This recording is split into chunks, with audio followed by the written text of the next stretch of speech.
naka-advantage siya. Alex, I think everyone.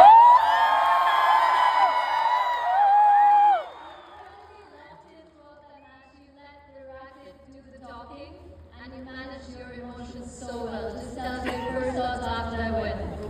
Oh, all the emotions are coming because the tension was so high, especially during the second set.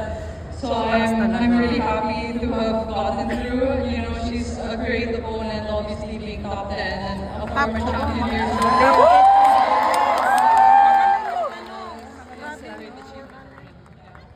Let's talk a little bit about that second set. 5-3, you had a couple match points and then a tiebreak again. What was going through your mind to close it out?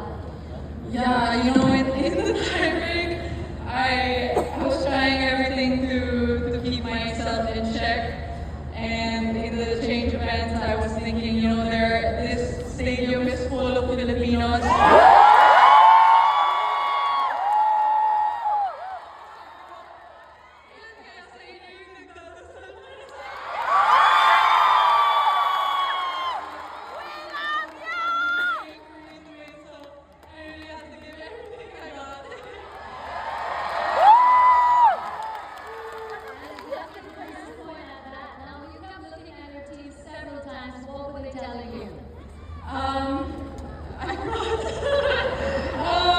Yeah, it's kind of hard to hear them here, but I think they were just trying to keep me calm and, remind me that I was doing well and I was at a good level, so nothing had to change drastically. Well,